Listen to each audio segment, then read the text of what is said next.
Ya, el día de hoy vamos a tratar de hablar un tema muy conocido y también muy frecuente acá en lo que respecta a lo que es la patología de coledocolitiasis, más CEPRE o ERCIPICO, ¿no? Conocido o también la colangiografía pancreato retroendoscópica. Entonces, voy a comenzar a discernir, a darles a conocer algunas pautas y también un conocimiento muy amplio sobre esta patología. ¿Me están escuchando, Juan, no? Sí, doctor. Ya. Primeramente hay que conocer lo que es la anatomía de las vías biliares. Justamente es una patología que se presenta por la obstrucción de la vía biliar. Entonces, siempre cuando ustedes van a rotar o los que han rotado ya por acá en el Hospital 3 de Salud de Juliaca, yo los días viernes hago el procedimiento de CEPRE, de la RCP. Y siempre se les indica, obviamente, cuánto mide el hepático, cuánto mide el colédoco, cuánto mide el hepático colédoco, o también cuánto mide la curva cóncava a la derecha y adelante, ¿no? Entonces, en general, como sabemos nosotros que coledocolitíasis es presencia de cálculo en la vía biliar, es específicamente en el colédoco. Pero se puede presentar, doctor, tanto en el hepático común, en el conducto cístico, en el colédoco, eh, o si no, también el hepático derecho, el hepático izquierdo, ¿no?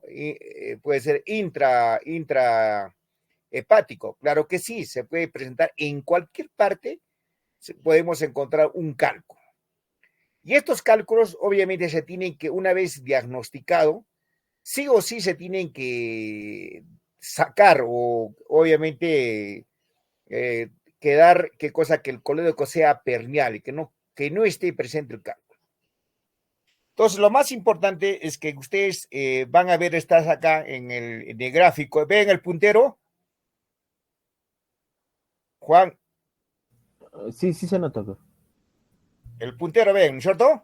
Sí, Ya, este es el hepático derecho y este es el hepático izquierdo. Y esto obviamente acá en esta parte se mira ya qué cosa es la parte más que todo de la vesícula. Entonces, lo que vemos nosotros es que justamente todo este hepático derecho y hepático izquierdo se encuentra dentro del hígado, ¿no? Por eso hablamos de conductos intrahepáticos. Y a partir de acá, justamente de esta unión entre el derecho y izquierdo, obviamente forman el hepático común, ¿ya? El hepático común. Entonces, acá está la vesícula, y la vesícula, ¿qué cosa va a tener? Va a tener justamente un conducto también de desembocadura que se ha llamado el conducto cístico. Entonces, el hepático común con el conducto de cístico va a formar ¿qué cosa? El, obviamente, el colédoco o el hepático que sigue común, y va a formar desde acá hasta abajo, va a formar el colédoco. El colédoco. Entonces, como hemos dicho nosotros, doctor, puede formarse en cualquier parte, acá arriba o acá, en derecho, izquierdo, ¿se puede formar cálculo? Claro que sí. Entonces, lo que queremos es determinar cuánto mide normalmente el colédoco y cuál es su dimensión que vamos a trabajar nosotros. Normalmente, es decir, el diámetro del colédoco mide alrededor de 5 a 6 milímetros. Entonces, es un conducto muy, muy, muy delgado, pero donde vamos a ver de repente quizás por las constantes dilataciones y por la presencia de obstrucciones, a veces subamos este conducto del colédoco se dilata y al momento de dilatarse puede formar hasta 20, hasta 2 centímetros, es decir, 20 milímetros, por la presencia de la dilatación y por la presencia del conducto del colédoco que está dilatado, por la presencia de la obstrucción de un lito, es decir, un cálculo. Entonces, lo que yo quiero que ustedes siempre verifiquen acá entre lo que es el colédoco proximal, el colédoco medio y el colédoco distal. Acá lo que ven ustedes, justamente esta zona opaca o zona blanca, es justamente el duodeno. Es decir, justamente en la porción donde la desembocadura de qué cosa, de la ampolla de váter, justamente van a ver qué cosa, la primera y segunda, es más que todo la segunda porción del duodeno. ¿Me están escuchando? Están vibrando el puntero, ¿no es cierto? Juan. Sí, doctor. Ya, entonces acá es la desembocadura de la ampolla de váter o de esfínter de Oddi. Entonces, por eso es importante que sepan ustedes justamente las divisiones o las partes del colédoco. Entonces, cuando encontramos un colédoco en el, más que todo, un cálculo en el colédoco, pero tenemos que ubicarnos de acuerdo a los diferentes exámenes, a una ecografía, a una tomografía o una colangioresonancia. La colangioresonancia, para que ya ustedes tengan conocimiento, este es un examen que justamente va a ayudar mejor la visualización de los conductos biliares, es de las vías biliares, por eso dice colangioresonancia. Entonces, simplemente hacer en la cabeza que el examen más preciso y más adecuado para ver vía biliar es la colangioresonancia.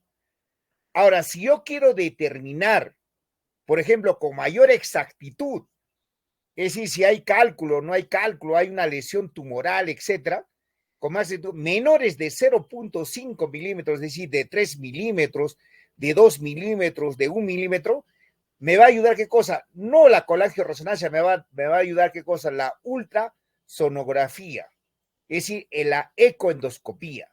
La ecoendoscopía, como hemos mencionado anteriormente, es un examen a través de la boca, es un endoscopio que tiene un traductor a nivel de la parte final, es decir, donde ven también cuando nosotros hacemos la endoscopía, ahí tiene un traductor. Entonces, esto nos va a ayudar generalmente para determinar cálculos o microcálculos de 3, 2 milímetros. Entonces, es un examen más preciso y más determinante para ver si hay o no hay presencia de cálculo. Entonces, para que vayan ustedes entendiendo que si un cálculo se encuentra en la porción proximal del colédoco, generalmente es muy alto y generalmente a veces es muy poco accesible. Más accesible es para el cirujano que para el gastroenterólogo. Entonces, por esa condición, a veces vamos a decir, doctor, mejor opere usted primero de su vesícula y puede explorar, como está muy cerca lo que es la ubicación de la vesícula, puede, ¿qué cosa? Hacerle una extirpación de este cálculo. Pero si el cálculo está ubicado en el tercio medio o en el tercio distal, entonces esto es eminentemente trabajo del gastroenterólogo, del ceprólogo, es decir, que realiza la RCP o la CEPRE. ¿Me han escuchado, Juan? Sí, doctor. Ya, van a entender bien, pobrecito que se olviden ustedes. Entonces, hablamos, trabajo para el cirujano, hemos hecho cuando hay un cálculo a nivel de la región proximal. Cálculo entre la porción media y la porción distal del trabajo del gastroenterólogo. Entonces acá viene que ustedes tienen que saber la dimensión. Por eso el hepático común, ¿cuánto mide? De 3 a 4 centímetros de longitud. Miren, el hepático, esto mide generalmente hasta acá de 3 a 4 centímetros. Entonces tendremos que ubicar eso bien claro. Los intrahepáticos, tanto el derecho como el izquierdo, obviamente también miden una longitud de 3, 4, hasta 7, 8 milímetros, porque generalmente es todo va a irrigar o va a recolectar todo el hígado. Entonces, generalmente a veces de 12, 13 milímetros los intrahepáticos. Entonces, pero el hepático hemos dicho de 3 a 4 centímetros. ¿Cuánto mide su diámetro? Es alrededor de 4 o 5 milímetros, es de 0.5 centímetros. Acá miren el colédoco, eso no se olviden, mide, ¿cuánto mide? De 5 a 6 centímetros de longitud. Es decir, desde la unión del cístico con el hepático común va a formar el colédoco. Entonces, del colédoco hasta la desembocadura tiene que medir 5 a 6 centímetros. Hemos dicho cuánto mide el diámetro, alrededor de 5 a 6 también milímetros, no centímetros, milímetros. Ahora, el hepático colédoco, hepatocolédoco, entonces mide de 8 a 10 milímetros.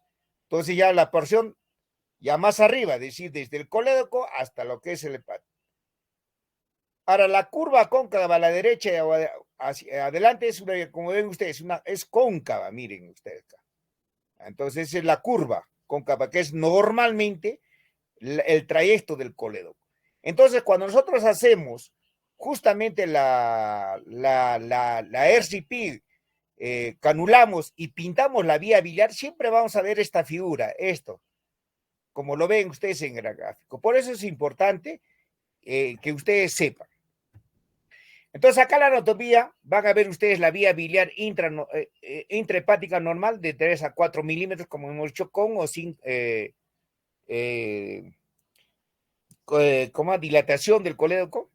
Vía biliar extrahepática normal, sin presencia de cálculos de 3 a 6 milímetros. Y vía biliar, miren, extra normal con colédoco normal, menor de 8 milímetros. Por eso es importante. Entonces siempre dice, ¿no? ¿Cuánto mide el colédoco de diámetro? Doctor, mide 5, 6, hasta 8 milímetros. ¿Es normal o no es normal? Es normal.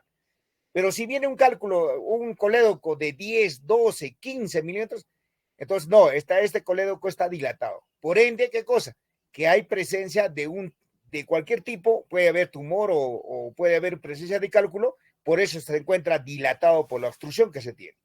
Entonces van a ver acá en la figura, esta es la vesícula, y vean, mira cómo es el trayecto del colédoco, Por eso es importante que ustedes tienen que definir bien y determinar, ¿no? Entonces, vía biliar intra, como ven acá en la parte 1, después la extra, normal, y obviamente cuando es ya el colédoco, en la parte de todo lo que es el 3, es el trayecto normal del colédoco. La cánula que van a ver ustedes es más que todo cuando hay la irrigación, ¿no? El sangrado pancreático duodenal es una rama superior posterior, rama de la gastroduodenal, rama del hepático común, como ven ustedes acá, y cuando hay un sangrado a veces a nivel cuando hacemos nosotros una CEPRE, un sangrado de la pancreático duodenal inferior anterior, rama de la mesentérica superior. Eso es lo que las ramas que van a irrigar obviamente la parte justamente de la parte del esfínter de Oddi. Acá ven ustedes la anatomía normal, ven ustedes acá, este es el colédoco que va hacia arriba y en forma perpendicular es que más es el conducto pancreático o el conducto de Wilson. Entonces, por eso siempre cuando nosotros realizamos el examen de la RCP o la CEPRE, a veces tenemos que realizar maniobras, identificar el colédoco. ¿Y cómo identificamos el colédoco? A través justamente del contraste que realizamos, siempre va a tener el conducto del colédoco hacia arriba. Y el conducto de Wilson o el conducto pancreático siempre va a ser en forma horizontal. Entonces, eso es lo que tenemos que visualizar. Si nosotros canulamos el colédoco, pintamos, obviamente, la vía biliar con contraste para visualizar mejor.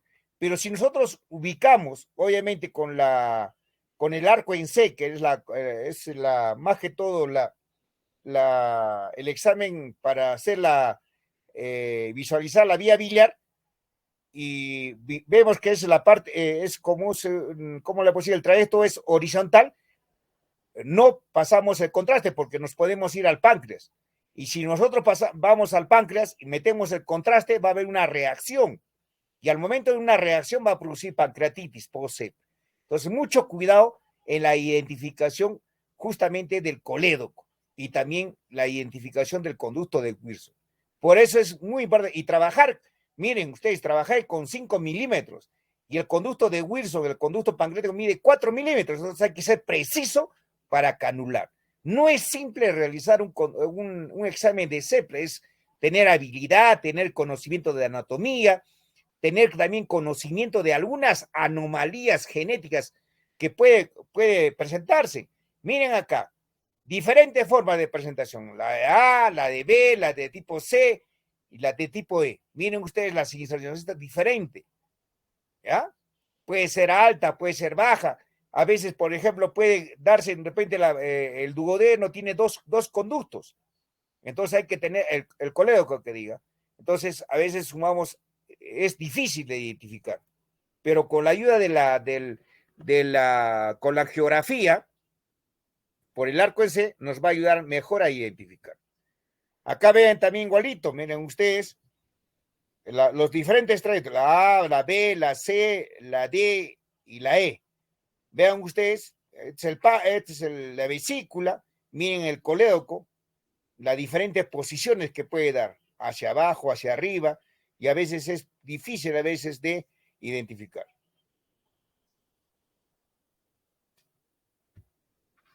Acá van a ver también ustedes lo más importante que se debe ver de acuerdo a las variaciones de la desembocadura del colédoco. Miren acá, en este traje en el tipo A, tipo B y tipo C. Miren acá, la más común de todas estas es la de tipo B. ¿Ya? La más común. Pero acá la que nosotros vamos a ver y de repente quizás más identificable, siempre va a ser la diferencia. Miren ustedes acá, este es el cefite de Oddi, este es el colédoco y este es el conducto de Wilson, que mejor es identificable. Y a veces jugamos la de tipo 1, tipo 2 o tipo 3. Entonces, generalmente la de tipo 1 es de casi, normalmente nosotros vemos que su prevalencia es del 80-85%, la de tipo 2 del 5-10% y la de tipo 3, 10%. Entonces, eso es lo que queremos ver, que ustedes observen en este gráfico. Haciendo una introducción, ya vienen unas terminologías que ustedes ya deben conocer y tienen que manejar y tienen que de repente quizás habituarse a estas definiciones. Miren acá. Colelitiasis, obviamente, es la presencia de cálculos a nivel de la vesícula. O ya ponemos, ya es la colelitiasis, cálculo en la vesícula. A veces ya en este término venimos, ¿qué cosa? Que es doctor, tiene cálculos, pero en la vía biliar ya no va a ser colelitiasis, sino coledocolitiasis. Entonces, por eso dice, colelitiasis, incidencia del 10 al 20%, y la coledocolitiasis, incidencia generalmente de 11 a 14% de los pacientes que van a la colicectomía por colecistitis. Entonces, colelitiasis es presencia de cálculo en la vesícula. Pero acá la colicistitis, es decir, hay cálculo en la vesícula, pero además que haya cálculo, hay un proceso inflamatorio, hay una reacción inflamatoria, por eso a veces el paciente presenta ¿qué cosa? Un aumento de volumen de lo que es de la vesícula. La vesícula normalmente, para que sepan ustedes, lo normal, mide entre 4.5 por 2.5 a 2 centímetros. Miren, es tan pequeño y tiene una forma de una pera, ¿no? Es normalmente, se dice, ¿no? Pero ¿qué pasa? Cuando vienen con un cuadro de una colicistitis crónica calculósica por infección, a veces a veces vienen con un diagnóstico de una hidrocolecisto, ¿no? Hidrocolecisto, litiásica. Entonces quiere decir que hay presencia de cálculos, pero ¿qué cosa? Se ha aumentado de volumen, hay presencia de agua, hay presencia de pus, y por eso ¿qué cosa? Que la vesícula normalmente ya no va a ser de 4 por 2 o de 4.5 por 2.5, sino que va a ser de 10, de 12, de 15 centímetros por 8 por 9. Entonces en esos pacientes sí o sí es una etapa aguda que a veces nosotros ¿qué hacemos? Comenzamos a desinflamar con antibiótico terapia y calmar el dolor. Una vez que pase la fase caliente que se dice, va a disminuir de tamaño y obviamente que el paciente está indicado para que posteriormente pueda ser operado. ¿Me están escuchando, Juan, cierto? Sí, doctor. Ya. Entonces, ya tenemos el término de colelitiasis, tenemos el término de colicistitis, coledocolitiasis. En la coledocolitiasis, eso es pregunta de examen, chicos. Pueden ser primarios o pueden ser secundarios. Los primarios, hay cálculos primarios, son cálculos que son netamente característicos de pigmentos biliares. ¿Ya? De pigmentos biliares. Y lo secundario es netamente formado por colesterol. ¿Qué significa esto? Para que sepan ustedes que hay cálculos primarios y cálculos secundarios. Los cálculos secundarios se forman en la vesícula. Cálculos secundarios se forman en la vesícula. Y por lo tanto, son cálculos netamente de colesterol. Son netamente de colesterol. Acá hablamos ya de términos más precisos. que hablamos de cálculos, cálculos puros o cálculos mixtos. Los cálculos puros son netamente que forman parte solamente de colesterol. Entonces, o la concentración de ese cálculo es superior al 60% de colesterol. Entonces, en esos casos hablamos de cálculos puros. De cálculos mixtos, obviamente ya cuando ya hay presencia de otras sustancias, puede ser que pueda ser pigmentos biliares, puede ser presencia de ácido úrico, ¿no? De bilirrubinatos, etcétera. Entonces, por eso es importante justamente ver qué cosas, si son primarios y son secundarios. Generalmente los pigmentos biliares, los cálculos biliares, son de color negro, pueden ser de color marrón. ¿Me están escuchando, Juan? Sí, doctor. Ya. Entonces, los cálculos primarios son netamente de pigmentos biliares y son de color negro o de color marrón. Y los secundarios de colesterol son de color amarillo. ¿Ya? No se van a olvidar, hijos. ¿Ya? Entonces, es muy fácil decir, doctor. Entonces, si ustedes van a hacer la prueba, entonces hacen operar y lo piden sus calculitos al cirujano, doctor, entreguen ustedes mis cálculos y lo llevan al sol, lo exponen al sol, por ejemplo, en la mañana y en menos de 2 horas con un intenso sol, lo ponen ahí y van a ver que ustedes que netamente ha desaparecido los cálculos. ¿Por qué? Porque es de grasa. Entonces, de grasa y obviamente, ¿qué cosa? Hay desintegración. Y van a ver, ya no va a haber cálculos, sino va a estar totalmente desparramado, obviamente, lo que es la grasa. Entonces, ustedes lo que van a observar, y eso es justamente para que ustedes tengan un conocimiento más previamente de que está totalmente, porque obviamente es cálculos que te van a entregar de la vesícula y va a tener ya una referencia más clara de que estos cálculos son netamente de colesterol. Entonces, siempre hablamos cálculos primarios y cálculos secundarios. Doctor, una preguntita. Si me han operado de la vesícula, ya ha pasado de 10, 15 años, ¿se puede seguir formando cálculos? Claro que sí. Pero ¿qué tipo de cálculos? ¿Van a ser cálculos secundarios o van a ser cálculos primarios? Juan. Sí, doctor. ¿Me estás escuchando? Sí, doctor. Ya, entonces, la pregunta que te he dicho, si a un paciente ha sido operado de la vesícula, ya ha pasado 10 años, y cuando yo voy a sacar una ecografía, doctor, hay cálculos a nivel del conducto. ¿Qué tipo de cálculos son? ¿Primarios o secundarios? Primarios, doctor. Primarios, porque justamente se va a formar en el conducto, van a ser pigmentos biliares. Entonces, estos a veces sumamos bien y el paciente viene, y ustedes como médicos, doctor, si ya me han operado hace 1 año, 2 años y va a seguir formándose cálculos, claro que sí, se forman cálculos. Y esos cálculos son cálculos residuales. Métanselo a la cabecita, cálculos residuales.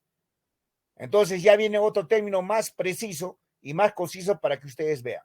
Entonces ya no es culpa del cirujano, es decir, ay, que ese cirujano me ha operado mal, por eso me ha dejado que cosa el cálculo. No, a veces sumamos el paciente, si no se le explica, a veces el paciente entiende mal y a veces sumamos es mal mirado el cirujano. Entonces las cosas tienen que ser claras para que ustedes sepan un conocimiento médico más preciso, más científico. Entonces, ya hablamos de coledocolitiasis residual. Entonces, un coledocolitiasis residual es aquello, obviamente, que va a haber formación de cálculos, pero a partir, es una causa de síntomas con un lapso de 2 años. Entonces, generalmente, aquellos que vienen post-colecistectomía ya se las han operado de la vesícula, y al año, a los 2 años, a los 3 años, vienen por dolor y presencia de cálculos a nivel de colédoco, entonces hablamos de un colédoco residual. Hablamos de coledocolitiasis residual recurrente, las que es de neoformación y tarda más de 2 años en causar síntomas. ¿Qué significa? Una coledocolitiasis recurrente es aquella que va a presentar 2 veces episodio de pancreatitis. Una vez, ya post que le han operado de la vesícula, viene y presenta un dolor, se le calma y le da pancreatitis. Doctor, normalmente ha mejorado el cuadro y otra vez regresa a un corto tiempo de 2 o 3 meses, en un periodo de 2 años, viene y otra vez presenta dolor. Entonces hablamos de una coledocolitiasis recurrente. Entonces ya tenemos los términos residual y recurrente. Acá hablamos de lo que es una pequeña introducción de la coledocolitiasis de grandes elementos. Actualmente es un concepto en desuso. Para fines prácticos se considera como la litiasis mayor de 15 milímetros. Acá, de grandes elementos, ¿qué significa? Que generalmente, y eso, chicos, quiero que ustedes se lo entiendan y se lo metan a la cabeza, los cálculos mayores de 15 milímetros es chamba del cirujano, es decir, el gastrólogo no se mete. Pero si es menos de 15 milímetros, sí se puede sacar por la CEPRE. ¿Me están escuchando? Mayores de 15, no, esa es ya intervención del cirujano, porque son cálculos gigantes. Menos de 15 milímetros, de 1.5 milímetros, es chamba del gastroenterólogo. ¿Por qué? Porque se puede trabajar, porque se puede desintegrar. De repente, quizás un cálculo puede ser deleznable, se destroza y se puede sacar a través de esta destrucción de un cálculo grande en pequeños cálculos. Entonces hay que tener bastante cuidado. Es más civilizado ante los ojos académicos decir el tamaño aproximado de milímetros y la forma de cuadro, barril, etc. ¿Qué significa esto? Que generalmente los de mejor accesibilidad, más fácil de sacar, son aquellos siempre cálculos de formas, en forma de barril, en forma de un pistón. ¿Me están escuchando? Entonces eso dice, ¿no? ¿Qué tipo de cálculo es? Doctor, es un cálculo de esfacelado, es un cálculo en forma de barril y es más fácil que sea desplazado. Y los difíciles son aquellos que son forma de cuadrado o puede ser poliédricos, etcétera. Y obviamente eso va a costar mayor trabajo para ¿cómo le puedo decir? Para el retiro de los cálculos. Entonces, eso hay que tener en consideración. Acá tenemos un nuevo término de lo que es una coledocolitiasis compleja. ¿Y a qué llamamos coledocolitiasis compleja? Primeramente, al tamaño del cálculo, ¿no? Al tamaño del cálculo, mayor de 15, ya es una coledocolitiasis compleja. Aparte de eso, de esa coledocolitiasis, aparte puede presentar ¿qué cosa? Un cuadro de una colangitis, ¿no? Entonces ya se va complicándose el más cuadro. Ahora, la litiasis, que es independiente del tamaño, su extracción requiere de más de una maniobra rutinaria, claro que sí. Esto incluye a los grandes elementos. Entonces, acá tenemos que utilizar, a veces sumamos posteriormente la litotripsia mecánica, o de repente quizás hacerle también una coledocoscopía. Entonces es un término que igualito como hacer una extracción de láser a nivel de cálculos, a nivel renal. Igualito también se hace, ¿qué cosa? A nivel del colédoco. Entonces eso para que tengan ustedes un conocimiento más avanzado. ¿Cuáles son los factores de riesgo de una coledocolitiasis? Miren, una colecistectomía previa no causa una dilatación de las vías biliares extrahepáticas, ¿no? La edad mayor de 55 años, cuando hay una disinencia de las vías biliares extrahepáticas, cuando haya divertículos periampulares que pueden causar obstrucción o éstasis biliar. Acá, siempre cuando en el grupo que estamos llevando actualmente, hemos tenido obviamente justamente una coledocolitiasis y hemos tenido un divertículo adyacente. Han visto ustedes que a veces el divertículo es inmenso, que a veces altera la anatomía del conducto biliar, entonces la accesibilidad es más compleja. Entonces, para eso es lo que ustedes tienen que tener conocimiento. Y obviamente cuando hay infecciones recurrentes, como la Clonorchis sinensis, que es una parasitosis, o Opistorchis viverrin, entonces que también son a veces infecciones recurrentes que van a también producir obviamente cuadros de coledocolitiasis.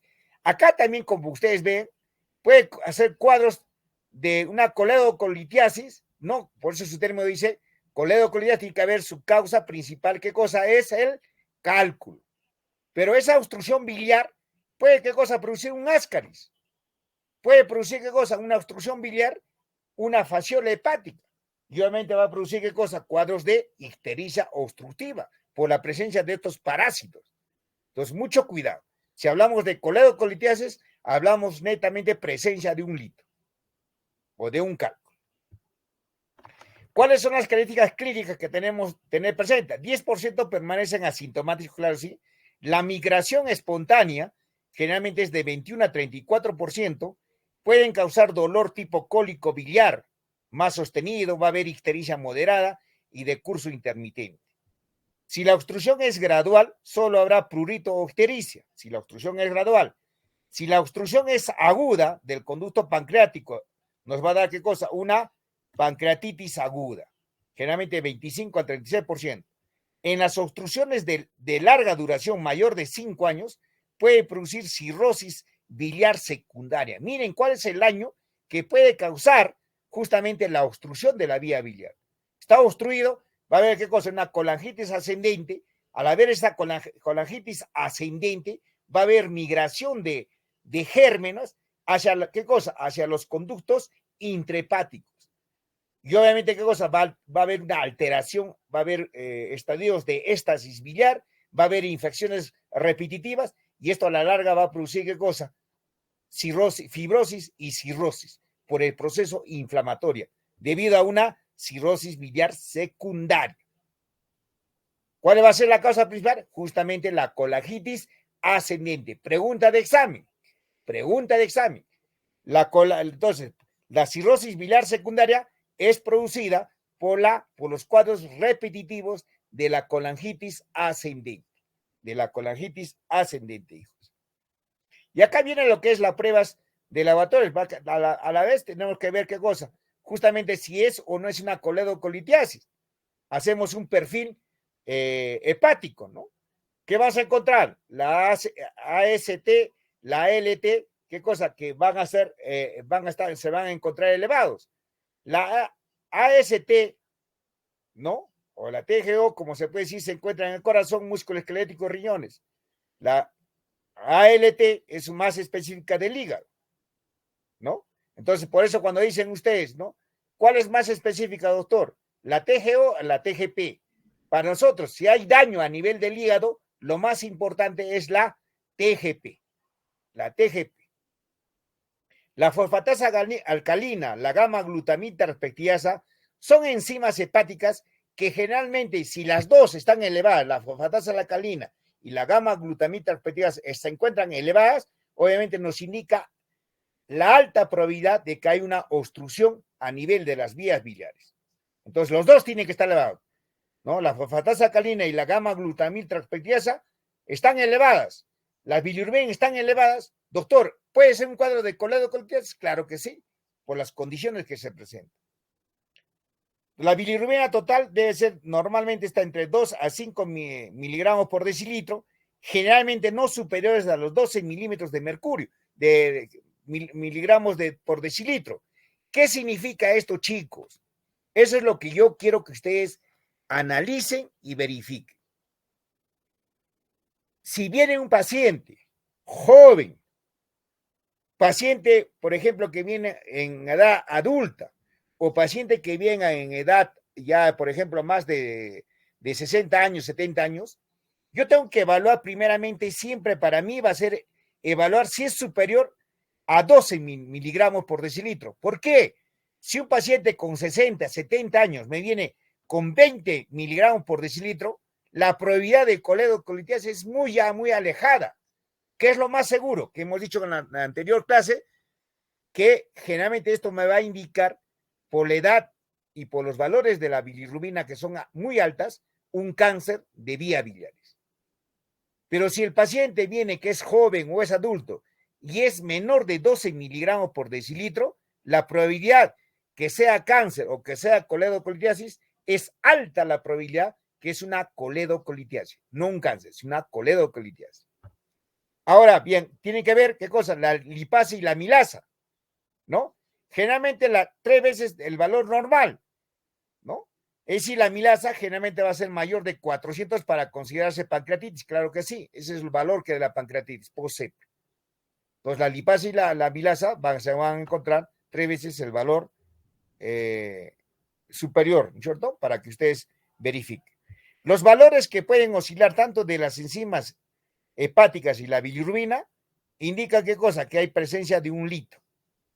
que ha pasado espontáneamente, los valores que pueden oscilar. Es decir, a ver, doctor, ¿cómo está la bilirrubina? Al momento de ingreso, doctor, ha ingresado con 7 y con el transcurrir de los días ha presentado un dolor y ha bajado las bilirrubinas en forma espontánea. Entonces, esto me indica qué cosa, que el cálculo ha migrado y se ha expulsado espontáneamente. Y hago un control del perfil hepático y van a ver que la bilirrubina que era en 7 bajó a 1. La fosfatasa alcalina también bajó, la gamma glutamitrasferida también bajó. Entonces, es un indicativo de que ha podido eliminar, obviamente, el cálculo en forma espontánea. Acá van a ver ustedes los hallazgos clínicos en colelitiasis y coledocolitiasis, el porcentaje. Miren acá. En el grupo 1 y en el grupo 2. Un ejemplo, el grupo 1 en colelitiasis, generalmente la fiebre, 17.2%. En el grupo 2 con coledocolitiasis y fiebre, 23.3%. Miren, entonces los cuadros a veces sumamos, se va incrementando de acuerdo al porcentaje. Y miren, lo más notorio acá, ¿no? La anorexia en colelitiasis, es decir, disminución del apetito, van a ver ustedes en el grupo 1, 31.6%. Y en la coledocolitiasis, 56.8%. Es decir, va a haber qué cosa, menor pérdida del apetito. Miren, la ictericia. En la colelitiasis, como hallazgo clínico, 6.8%. Y la ictericia ya con la coledocolitiasis es altísimo, 50.8%. Entonces va a haber coluria, va a haber prurito. Miren ustedes la coluria. Acá no se presentan colelitiasis, no hay coluria. Pero ¿qué pasa? Que en la coledocolitiasis, 28.8%. Y obviamente, mira, la pancreatitis, en la colelitiasis, sí se puede dar 3.4%, pero en la coledocolitiasis, 11.4%. Entonces, obviamente, el cuadro de la coledocolitiasis va a agravar más la aparición de los síntomas. Y de igual manera, predictores de la coledocolitiasis en colecistectomía laparoscópica. Miren ustedes, la sensibilidad y la especificidad del 96% y 91% en la CEPRE. Es un predictor, ¿qué cosa? De coledocolitiasis. Entonces, la CEPRE es un examen directamente que me puede diagnosticar si hay o no hay cálculo. Claro que sí, porque voy a explorar la vía biliar. Miren la tomografía, miren la resonancia magnética, ¿no? Miren los valores del diámetro del colédoco. Miren, a mayor número del colédoco, miren ustedes acá, la sensibilidad 54.5%, la especificidad 91.8%. Miren acá, valor predictivo positivo 6.6%, valor predictivo negativo 88.7%, un valor medio 38.8% y el valor, miren, del 95.4%. Entonces, obviamente, todos estos exámenes, inclusive la milasa, la fosfatasa alcalina, la gamma glutamina, también son predictores de coledocolitiasis. Se encuentran elevados. Acá este cuadro es lo que yo quiero que me enfoquen y comprendan y ustedes analizan. Estos son los predictores de coledocolitiasis en pacientes que serán llevados ¿a qué cosa? A una colecistectomía, a una operación, ¿no? Miren ustedes acá. Primero, la edad, mayor de 50 años. ¿Es positivo? Claro que sí. Las bilirrubinas, mayor de 1.5, positivo. Coledo con por ejemplo, mayor de lo normal, mayor de 6, 7, positivo. La probabilidad de coledocolitiasis, 72%, es altísimo. ¿Ya? Esos son criterios mayores, criterios medianos y criterios menores, justamente para ver qué cosa. Justamente lo que tenían referencia a la edad, la bilirrubina, el perfil hepático y obviamente el diámetro del colédoco. Entonces, la probabilidad de coledocolitiasis va a qué cosa? Va aumentando de acuerdo a la positividad que tengan estos valores predictivos. Acá la sensibilidad y la especificidad de los predictores de la coledocolitiasis. Hemos dicho acá, un indicador cálculo en el colédoco por ecografía. Miren, la sensibilidad 0.38. El índice de confiabilidad, por ejemplo, el 95%, miren, también va comenzando alto.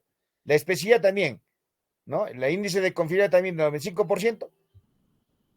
Si hay o no hay, nos va a ayudar a qué cosa la ecografía. Acá van a ver ustedes, y eso es lo que yo quiero ver, el colédoco dilatado por ecografía, ¿no? La sensibilidad 0.42 y la especificidad 0.96. Entonces nos va a ayudar también bastante la dilatación, obviamente, por una ultrasonografía.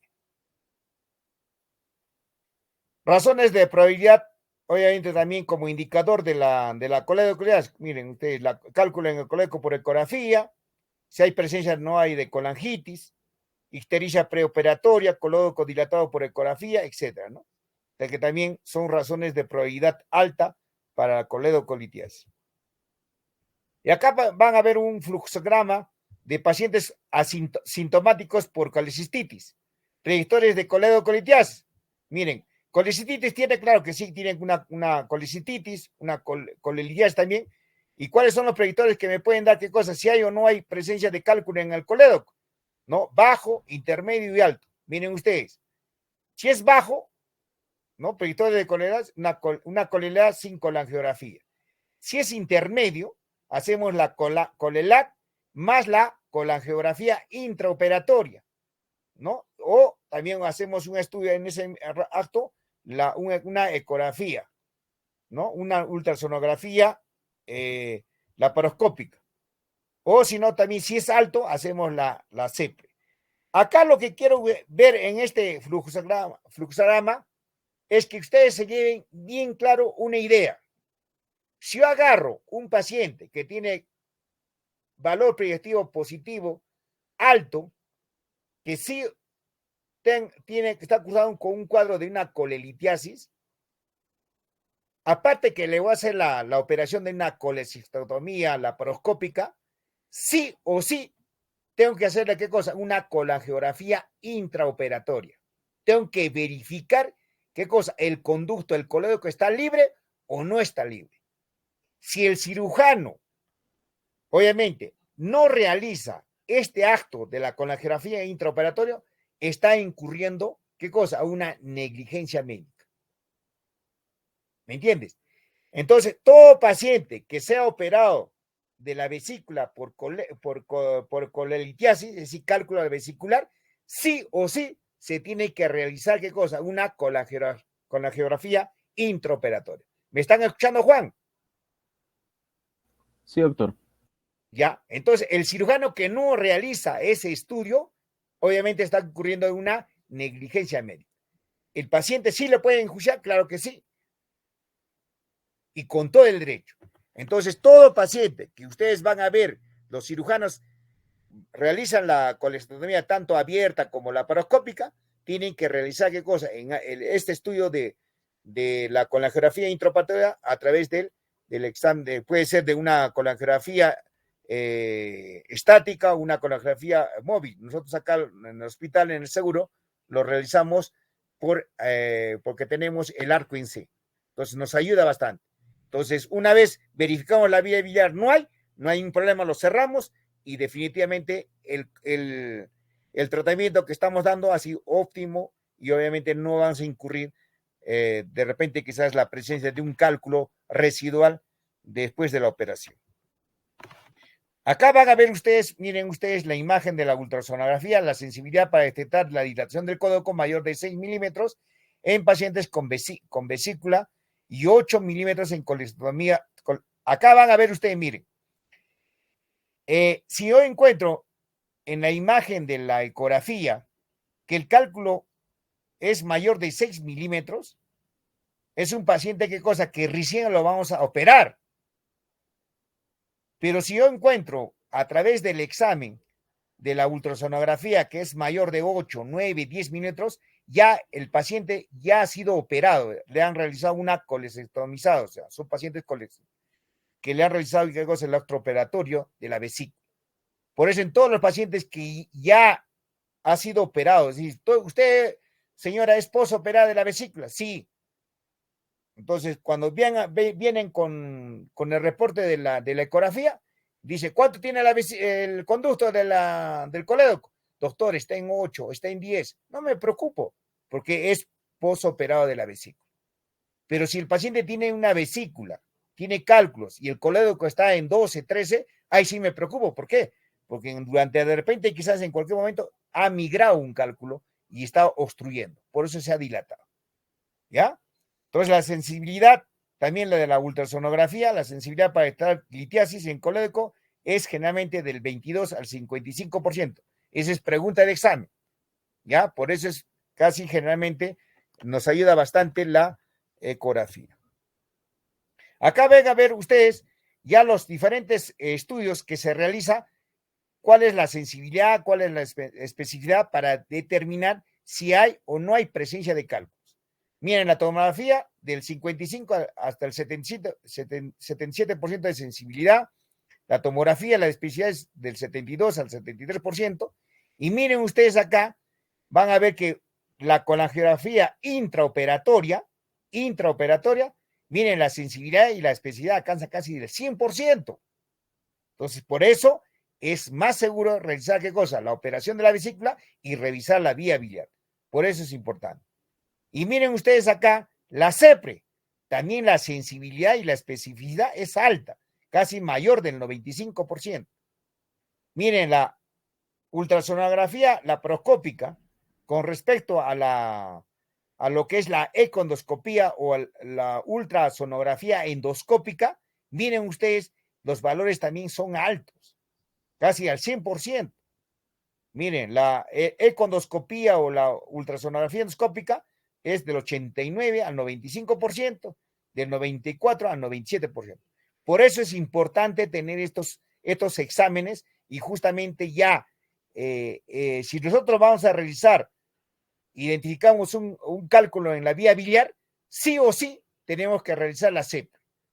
Entonces, anteriormente, ¿en qué nos ayudaba la CEPRE? Nos ayudaba, ¿qué cosa? Para hacer un diagnóstico y un tratamiento. Entonces, ahora ya ha cambiado con el transcurrir de la tecnología, los diferentes métodos, entonces ya ha cambiado ese conocimiento y ahora, a partir de ahora, se dice que la CEPRE solamente es un estudio eminentemente terapéutico. Ya no es diagnóstico, sino es terapéutico. Entonces, eso, chicos, lo que quiero que ustedes me entiendan.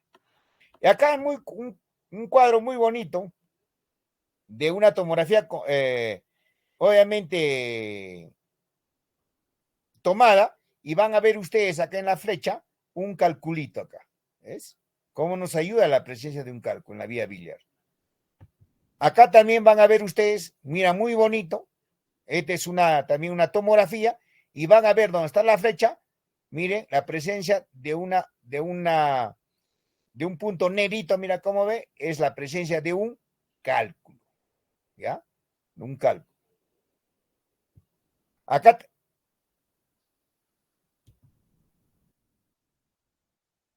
Acá también van a ver otro cuadro, ¿no? Esta es una colangioresonancia. Este es, chicos, una colangioresonancia, y van a ver ustedes, miren cómo pinta todo color blanquito las vías biliar, y lo que es la presencia del cálculo, color negro. Color negro. Entonces, eso me indica qué cosa, que justamente hay una presencia de cálculo. Y acá es más chévere y más notorio. ¿Por qué? Porque estamos realizando la CEPRE y pasamos acá a través de una guía, pasamos contraste. Eso han visto los diferentes alumnos que han pasado acá, pintamos la vía biliar, y la vía biliar generalmente pinta de color negro el contraste, pero cuando hay cálculo, miran de color medio blanco, miren ustedes. ¿Ah? Y estos cálculos no son cuadrados, son de tipo facetados, y es fácil de extraer esto justamente, y miren cómo es, por eso el tamaño, se puede medir el tamaño del conducto, se puede medir el tamaño del cálculo, y también se mira qué cosa, cuántos cálculos hay y dónde se encuentra. ¿Me están escuchando, Juan, no es cierto? Sí, doctor. Es muy bonito, ¿ya? Muy bonito. Entonces, lo que realizamos la CEPRE. Entonces, para que ustedes entiendan. ¿Cuáles son las complicaciones? Puede ver qué cosa. De las complicaciones, una coledocolitiasis, colangitis aguda, pancreatitis biliar, puede dar accesos hepáticos, cirrosis biliar secundaria, miren ya, hipertensión portal, es decir, Obviamente, si hay hipertensión portal, va a haber cirrosis hepática. Predictores de la coledocolitiasis muy fuertes, fuertes y moderados. Eso apréndanselo de memoria. ¿Ya? De memoria. Cuando hay predictores de colédoco muy fuertes, cálculo en colédoco por ultrasonografía, clínica de colangitis ascendente y la bilirrubina mayor de 4 milímetros por decilitro. Fuertes, dilatación de la vía biliar por ultrasonografía mayor de 6 milímetros y mayor de 8 milímetros. La bilirrubina entre 1.8 y 4 milímetros por decilitro. Esos son fuertes. Y moderados, alteración de las enzimas hepáticas, pancreatitis biliar, edad mayor de 55 años. Probabilidad alta, miren, muy fuertes, fuertes, moderados. Probabilidad alta, mayor del 50%, presencia de cualquier predictor muy fuerte, es estos. O la presencia de ambos predictores fuertes. Probabilidad intermedia, de 10 a 50% de probabilidad que haya cálculos en la vía biliar en pacientes que no cumplen los dos anteriores, es decir, tanto muy fuertes como fuertes. Y la probabilidad baja, menor del 10%, ausencia de predictores, es decir, que ya no haya estos predictores muy fuertes, ni moderados. Entonces, la probabilidad de que exista un cálculo en la vía biliar ya es muy baja, menos del 10%. Acá también es igual mirar también los predictores, ¿no? De acuerdo a la Sociedad Americana de Gastroenterología Endoscópica, ¿no? Los factores, riesgo de factores de la coledocolitiasis, ¿no? También trabajando los valores de la dilatación, también el dosaje de las bilirrubinas, ¿no? Y obviamente si hay presencia de la clínica de la pancreatitis, ¿no? Alto, bajo, intermedio. Y eso es lo que también, tal como hemos de repente mencionado anteriormente. Acá también es el mismo manejo, ¿no? Los cuadros también, ¿no? De leve, intermedio y alto, ¿no? Que también se tienen que considerar. Acá viene el otro tema de la CEPRE. La CEPRE es un estudio, o también llamado la colangiografía pancreato retrógrada endoscópica. ¿Quiénes lo realizan? Lo realizan netamente el cirujano, endoscopista, o el gastroenterólogo. Pero el gastroenterólogo normalmente se ha especializado en CEPRE. Mi persona, es decir, yo he recibido una capacitación y yo soy el que estoy realizando las CEPRES en el hospital. Entonces, este es un examen muy bonito de la vía biliar, pero también es muy riesgoso. Entonces, que tienen complicaciones. A veces tú puedes ser bien mirado, pero a través de un cuadro o un episodio que se te ocurre, se te puede complicar y el paciente se puede fallecer y obviamente vas a tener ya algunas complicaciones como profesional o también a nivel de repente quizás por delito penal, etcétera. Entonces hay mucho cuidado. Entonces, ¿quiénes lo realizan? Son las personas que están altamente calificados. No todos los gastroenterólogos lo realizan, no todos los gastroenterólogos lo realizan. Entonces, es como una subespecialidad de la gastroenterología. Entonces, la colangiografía, la RCP o la colangiografía pancreato retrógrada endoscópica tiene una tasa de éxito generalmente para la coledocolitiasis en el 87 al 100%. Tasa de fracaso generalmente del 10 al 15%, pero ¿cuándo se presentan esta tasa de fracaso? Cuando los cálculos son mayores o son cálculos gigantes, mayor de 15 milímetros o 1.5 centímetros. La morbilidad, generalmente 5%, va a haber, miren, hemorragia puede dar de 0.3%, perforación de 0.1%, infecciones y pancreatitis. La pancreatitis va en razón de 1 al 7%. Entonces, nosotros realizamos y siempre tenemos este rango, ¿no? Que se presenten de 5 a 7%, que es normal. La CEPRE prequirúrgica, el riesgo generalmente de recidiva de la coledocolitiasis, hay un intervalo, se recomienda una colelat, ¿no? Inmediatamente dentro de las 2 semanas. Hacemos nosotros, le retiramos el cálculo y le indicamos que a las 2 semanas se debe operar el paciente. Una CEPRE transquirúrgica es cuando es en práctica en la mayoría de los escenarios clínicos, lo realizamos. Y una CEPRE postquirúrgica, generalmente puede haber un riesgo de una fístula o una fuga biliar, un bilioma o un bile peritoneo. Entonces, mucho cuidado que también se pueden presentar estas patologías. ¿Cómo se prepara para la CEPRE? Obviamente, no es necesario el antibiótico en la mayoría de los casos, pero si presentan una colangitis, en esos pacientes, en la colangitis sí o sí, tenemos que ponerle que dar antibiótico. ¿Y qué antibióticos? Generalmente los que tiene para gram negativos y anaerobios. Utilizamos más que todo la ciprofloxacina, el metronidazol, podemos utilizar el meropenem, imipenem, etcétera, y va bien, no hay ningún problema. ¿En quiénes? Con la jitis, en unos inmunocomprometidos, sospecha de drenaje incompleto, etc. El paciente tiene que estar en ayuno, claro que sí, ¿no? Correcta reanimación en caso de requerirlo, alergias y antecedentes quirúrgicos hay que tener presente. Y lo más importante, tiene que tener hoja de consentimiento informado. Si el paciente no tiene la hoja de consentimiento informado, podemos tener muchos problemas. ¿Por qué? Porque hemos dicho qué cosa, que la CEPRE es un examen muy riesgoso y tiene qué cosa, altas complicaciones. Entonces tenemos que hablar, tenemos que decir, obviamente informar las complicaciones que puede tener, informar bien al paciente. Si no informamos, podemos tener de repente quizás hechos que no queremos de repente quizás hablar. Acá hablamos la CEPRE temprana y una CEPRE de urgencia, ¿no? Una CEPRE temprana menor de 72 horas y una CEPRE de urgencia podemos hablar obviamente en menos de 24 horas. Por ejemplo, si el paciente presenta una colangitis, está con fiebre, ictericia, dolor, y obviamente qué cosa, que el paciente va a tener ya falla por ejemplo, de órganos, ¿no? Una falla orgánica. Entonces, inmediatamente le hacemos qué cosa, una CEPRE de urgencia, ¿no? En la CEPRE, por ejemplo, ¿en qué analizamos la CEPRE temprana? Menos 72, en la colangitis moderada severa, que responde al manejo de reanimación antibióticos, pancreatitis biliar con evidencia clínica de obstrucción o sin colangitis.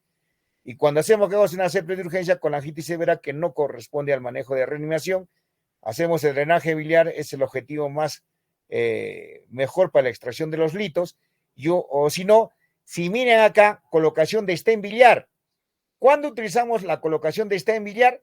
Cuando vemos que no podemos retirar, no podemos sacar el cálculo, y entonces la probabilidad que le puede dar pancreatitis va a ser harto. ¿Por qué? Porque vamos a estar nosotros de repente quizás hurgando, y no podemos sacar. Entonces, en ese caso, le ponemos una prótesis y obviamente nos vamos a evitar de que no haya ese reflujo, ¿no? Y que normalmente pase, ¿qué cosa? Tanto el contenido pancreático como el contenido biliar y nos salvamos de repente quizás de cualquier tipo de complicaciones posteriores. Ahora, hay formas, por ejemplo, para extraer un cálculo gigante. Yo generalmente ya por la experiencia que tengo, por ejemplo, si yo encuentro un cálculo mayor de 20 milímetros, por ejemplo, no tengo litofritor, y obviamente de repente quizás al momento de hacerle la esfinterotomía, de repente quizás no va exitoso, va a extraer con el balón o con la canastilla de dormia, por ejemplo, no lo puedo extraer, no lo puedo sacar, entonces para evitar cualquier tipo de problemas le pongo un stent biliar. El stent biliar es como un tubo, tiene un tubo de salida y un tubo de entrada.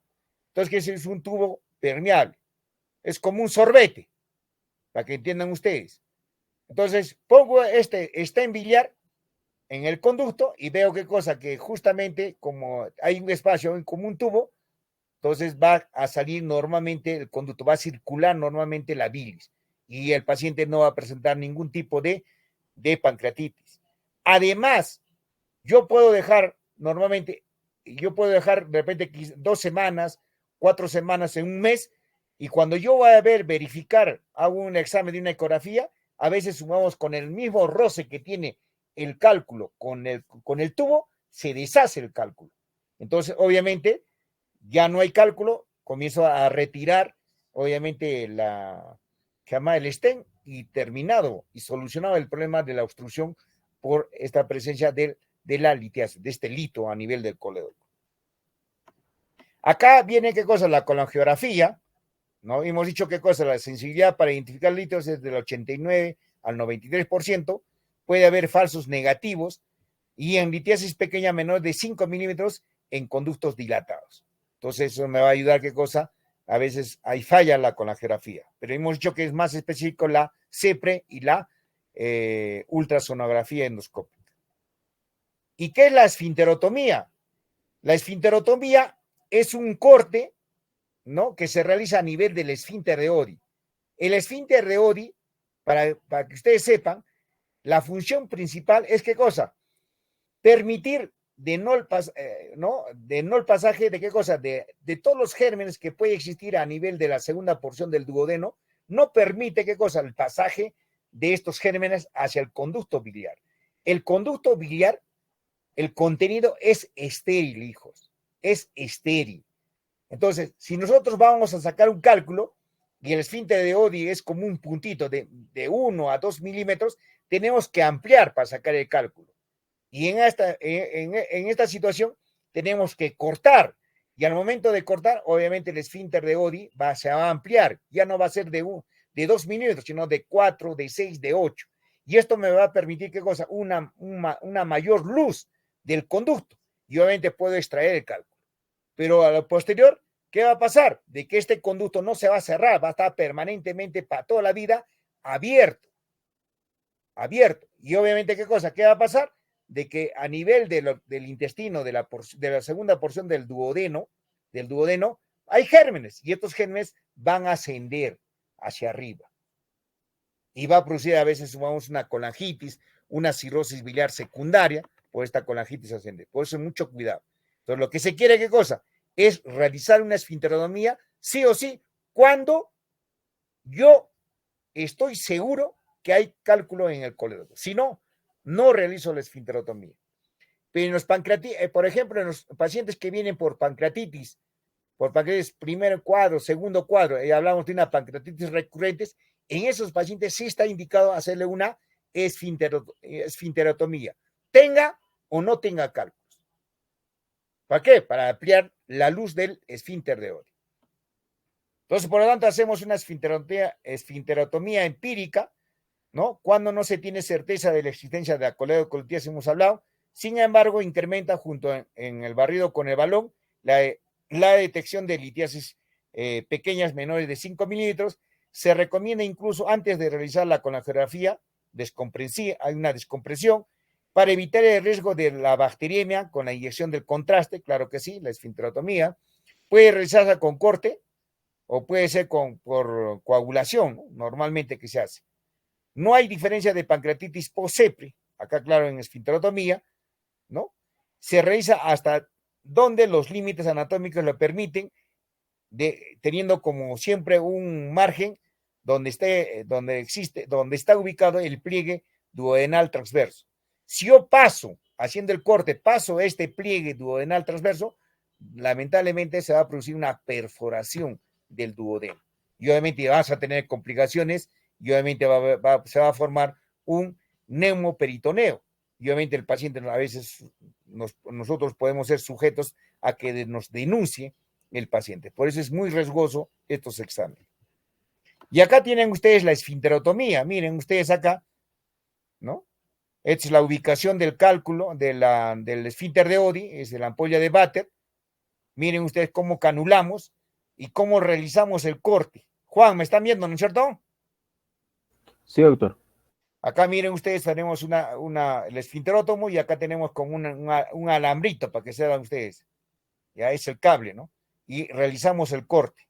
Mira cómo ampliamos. Inicialmente el esfínter era como un puntito, estamos ampliando, y una vez que ampliamos, pasamos el balón o pasamos la canastilla de Dormer y sacamos el cálculo. Este es el cálculo, ¿no? Cómo se extirpa. Entonces la esfinterotomía te hace de éxito para remoción completa de litos, de cálculos del 74 al 95%, y se acompaña de la dilatación, ¿no? Tanto de la papila mayor con balón, la tasa de éxito es mayor del 95%. Por eso es importante realizar siempre una esfinterotomía. El barrido con balón es ¿qué cosa? Que justamente es la primera línea de tratamiento, fáciles de usar, puede ocluir la vía biliar para una colangiograma. ¿Qué significa eso? Para hacer una colangiografía, ¿no? Para que me pinte mejor la vía biliar sin riesgo de quedarse atorado en la litiasis, tasa de éxito de 75 al 90%. La extracción de litiasis múltiple debe ser de 1 a 1, de 1 en 1 que diga. Se debe comenzar por el lito más distal, claro que sí, intentar traer los litos que podrían causar impactación. ¿Qué significa esto? Para que ustedes me entiendan. El balón es fácil, ¿no? Yo agarro, insuflo justamente un balón por arriba de donde están los cálculos. Entonces voy jalando, como está insuflado el balón, voy jalando y obviamente en los cálculos van, ¿qué cosa? Desplazándose. Pero llega un momento que a veces cuando jalo, estos cálculos son tan pequeños que a veces comienzan a producirse, ¿qué cosa? Una impactación. Igualito como las heces, se impacta y no deja salir el balón. Entonces, ¿qué tengo que hacer? Lo desensuflo y ubico, ¿qué cosa? Al extremo más distal, el cálculo que sea de repente quizás mayor o el cálculo que está ya para salir. Entonces voy sacando de uno a uno. No saco de todo, de un solo golpe, sino de uno a uno. Voy extrayendo, voy extrayendo, voy extrayendo. Una vez que saco de repente quizás el cálculo más grande, ya puedo, ¿qué cosa? Extraer todos los cálculos que se encuentran superior al que era de mayor tamaño. Y van a ver que normalmente a veces puedo sacar 30, 35, 40, de repente cálculos pequeños y uno grande. Entonces, toda la vía biliar a veces hasta que se encuentra como un rosario, ¿no? De cálculos y se extraen normalmente. Entonces, de uno a uno se va extrayendo. ¿Y cuál es lo más beneficioso en el uso del balón? Por eso dice balón extractor de cálculos.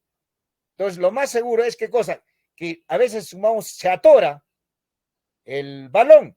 Entonces, muy fácil. Lo desensuflo y lo saco. Y la desinsuflación lo realiza que la enfermera, pero en una forma más en uso externo, ¿no? Pero, ¿qué cosa? A veces, doctor, yo también he escuchado que se puede extraer con la canastilla de dormia. Claro que sí, se extrae con la canastilla de dormia. Es como una canasta. Es como una canasta que comienza a jalar y en esta canasta, dentro de esa canasta, por su canastilla de dormia, entonces se introducen los cálculos y jalas. Pero ¿qué pasa si agarras un cálculo grande? ¿No? Grande, por ejemplo, de 16, 17 milímetros. Entonces, al momento de jalar, a veces sumamos el esfinterotomía que yo he realizado así muy pequeño. Y entonces, que por más jalo, no puede salir el cálculo. Pero ¿qué pasa? Que esta canastilla se ha amarrado con el cálculo, ¿no? Se amarra con el cálculo y obviamente me va a producir, ¿qué cosa? Se va a atorar, ¿qué cosa? Justamente la canastilla. Y a veces sumamos para el gastronólogo y dice que no puedo sacar ya la canastilla, todo. A veces hay aparatos externos que a veces sumamos, yo jalo, que también se utiliza el litotristor para romper esa canastilla, pero a veces uno no hay. Entonces, ¿qué hago? Agarro, inmediatamente solicito qué cosa, de que el cirujano entre a operarlo, ¿no? Se complicó el paciente más, ¿no? Entra a operarlo y tienen que sacarle, no por la boca, ¿no? En la canastilla, sino por adentro, jalar. Entonces, a veces son los riesgos que se producen dentro del procedimiento, pero yo generalmente, gracias a Dios, hasta el momento no se me ha quedado ninguna canastilla de dormia, pero sí utilizo bastante lo que es el balón extractor de cálculos. Entonces, son ya experiencias que uno maneja y obviamente que uno también tiene que ser beneficioso. Lo que uno sabe tiene su límite, ¿no? Entonces, no sobrepasar esos límites para no tener complicaciones. Y acá viene lo que es una dilatación papilar con balón. Entonces, yo quiero ver, no lo hago la esfinterotomía, pero a veces lo puedo dilatar. Agarro la esfinterotomía, también lo agarro la esfinterotomía, pero también lo dilato.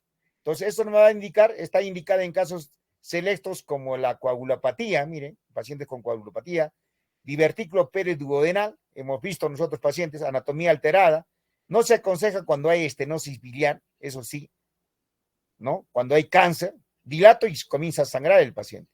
Puede no acompañarse de una esfinterotomía, claro que sí, como hemos dicho. Se ha observado que si se utiliza como técnica única es igualmente efectiva. Se dilata y va a salir el cálculo, ¿no? No hay problema. Se puede dilatar con un balón, miren, de 12 milímetros hasta 20 milímetros, ¿no? De diámetro por un lazo de 1 a 5 milímetros. Entonces hay que tener bastante cuidado. Yo quiero dilatar y puedo perforar el conducto. Entonces, peor es así, ¿no? Y siempre contar hasta 30 segundos, ¿no? Entonces yo agarro, lo insuflo y cuento 1, 2, 3, 4 hasta 30 y luego desensuflo. ¿Por qué? Porque también se puede romper las fibras y lo puedo perforar, y lo puedo ocasionar más daño a la papila duodenal. Y acá ven ustedes, miren acá, este es el duodeno, ¿no? Este es el conducto, miren, ¿no? Y acá hay una presencia de, acá, como lo ven ustedes, hay un cálculo, que lo vean ustedes, miren acá, ¿no? Hago un precorte y este es el cálculo, y lo extirpo el cálculo. Muy bonito, muy laborioso, pero también es bastante cuidado. Acá viene lo que es la ditroctisia mecánica que hemos hablado, poner la canastilla debajo del hito, otorga un 94% de posibilidades de captura, técnica de rotación para la captura del hito con la canastilla, riesgo que se atasque en caso de litiasis refractaria a fragmentación. En caso de que la litiasis no puede fragmentarse, se recomienda volver de dejar el hito in situ y dejar lugar para otra terapia, como el stem biliar. No lo podemos hacer no en ese día, sino en otro día. Desatascar el hito, abrir la canastilla, es la parte más amplia de la vía biliar, inyectar solución salina a presión y rotar la canastilla para que el hito salga, ¿no? A veces cuando se impacta el hito o se amarra con el hito, como la canastilla es de alambre, ¿no? Pero ¿qué pasa? De que a veces nosotros tenemos que lavar, ¿y qué hace cuando a veces un se pega? Entonces, al momento de lavar, a veces desprende, ¿no? Realiza un desprendimiento del cálculo con la canastilla y va a ser exitoso. La endoprótesis, hemos dicho que la colocación del stem biliar, en caso de colangitis y la litiasis residual es compleja, extracción de litiasis incompleta o fallida, del 10 al 15%, puede ser una terapia de larga evolución en casos seleccionados como en ancianos o como en terapia paliativa, ¿no? Corta tasa de colangitis de generalmente, miren, nos resuelve en un 36-67% y la mortalidad en 6 a 21%. ¿Me están escuchando, Juan, no? Sí, doctor. Ya. Acá son obviamente, situaciones asociadas a una canulación difícil y a una extracción difícil de los cálculos. Y miran acá, y con lo que les he repetido, cuando los cálculos son mayores de 15 minutos es muy, muy grande. Entonces no se puede, esto es un stop que tengo que tener, de que cálculos mayores de 15 minutos, no, ya no, yo particularmente no los saco, no les digo para que no tengan ningún tipo de complicación, ¿no? Y acá van a ver ustedes también un cuadro de lo que es el síndrome de Mirici. El síndrome de Mirici, generalmente, ¿qué cosa? Es presencia del cálculo en el bacinete de la vesícula. No es en el conducto, sino en el bacinete. Entonces, como es grande y el bacinete de la vesícula se comienza a dilatar, como es un cálculo gigante, ¿qué va a hacer? Va a comprimir el conducto. Lo comprime el conducto y eso a veces produce, ¿qué cosa? Una ictericia, dolor en el paciente y a veces un cuadro, a veces que se asemeja, ¿no? Es un diagnóstico de diferencia con un cuadro de una coledocolitiasis. Y cuando nosotros sacamos la ecografía o la colangiosa, no es una coledocolitiasis, sino es un síndrome de Mirici. Siempre es pregunta de examen, tanto para la residencia médica y para el INAN. El síndrome de Mirici es presencia de cálculo, ¿en dónde? ¿En la vesícula o en el colédoco? ¿Qué responden ustedes, Juan? En la vesícula, doctor. En la vesícula. Muy bien, muy bien. Entonces ya tienes un punto también en el examen y tienes un punto también en el ENAN y tienes un punto en la residencia. Es muy fácil. Y acá cuando hablamos de una CEPRE fallida, cuando hay una anatomía aberrante, cuando hay colangitis, cuando hay una litiesis impactada, o también cuando no se puede sacar. No todo es decir, no, doctor, pucha, que ha fallado el doctor en su primera CEPRE. ¿Qué prefieres, fallar en la primera CEPRE o que el paciente se te muera? Juan. Fallar, doctor. Fallar, pues, es lo más lógico. No se puede, no todos sabemos nosotros. Es como si fuera que ustedes, ¿no?, agarran y de repente quizás tienen que realizar, ¿no?, X trabajo y a veces no, ustedes sienten que no lo van a realizar bien, ¿no? Espero otro día y lo hago, ¿no? Entonces a eso llamamos CEPRE fallir.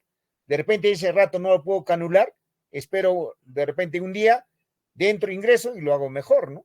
O de repente ese rayo, tengo problemas, estoy tenso, ¿no? Estoy de repente, quizás he tenido problemas, de repente quizás laborales, me toca hacer CEPRE y no estoy muy concentrado, ¿no? Intento 2, 3, 4, 5 veces, mejor lo suspendo la CEPRE y listo. Al siguiente día lo preparo y no va a haber ningún tipo de problema. O de repente quizás también estoy realizando la CEPRE canulo y al momento de cortar produce una hemorragia masiva, como han visto ustedes mi grupo, ¿no? Entonces se agarra, mejor agarro la hemostasia, lo comienzo a hacer su electrocoagulación, a veces inyectoterapia y determino de que a veces de que ya paró el sangrado, mejor suspendo. ¿Por qué? Porque si sigo, va a seguir sangrando y evitamos cualquier tipo de complicaciones. Todos queremos dormir bien y a veces esto, por una CEPRE, podemos no dormir toda la noche, ¿no? Porque estar pendiente de que de repente en qué momento va a sangrar y ingresar inmediatamente, ¿no? Y evitar de repente quizás de la habladuría y evitar a veces de que el cirujano a veces ni siquiera te va a apoyar, ¿no? No, que solucione el gastroenterólogo, ¿no? Le ha hecho el examen, él que lo haga, ¿no? Que solucione el problema. Repetir la CEPRE podemos en otro día diferente, se recomienda por sí mismo, por el mismo endoscopista, aumenta su tasa de canulación generalmente hasta 88 a 96% al realizar otro día. Podemos ser más exitosos, ¿no? ¿Cuáles son las recomendaciones? Mira, se deberán usar los criterios siempre de la asociación de la Sociedad Gastroenterológica para evaluar la posibilidad de una coledocolitiasis.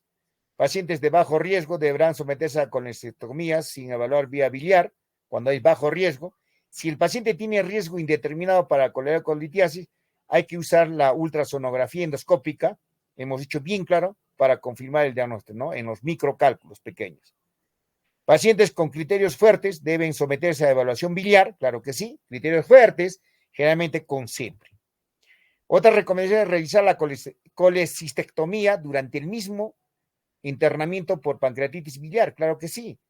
No hacer CEPRE urgente, miren, no hacer CEPRE urgente en caso de pancreatitis biliar, sin colangitis o obstrucción biliar. No hacer CEPRE si no hay peno, en caso de pancreatitis biliar. Paciente que tenga pancreatitis aguda, no pueden operarlo ni hacer CEPRE. Eso tienen que tener presente. Doctor, está con pancreatitis y además está presentando colangitis. Está con colangitis porque hay una obstrucción. Tiene que realizar la CEPRE. No lo realizo, ¿por qué? Porque tiene pancreatitis. Doctor, tiene pancreatitis y tiene obstrucción a nivel del colédoco. Tiene que operar.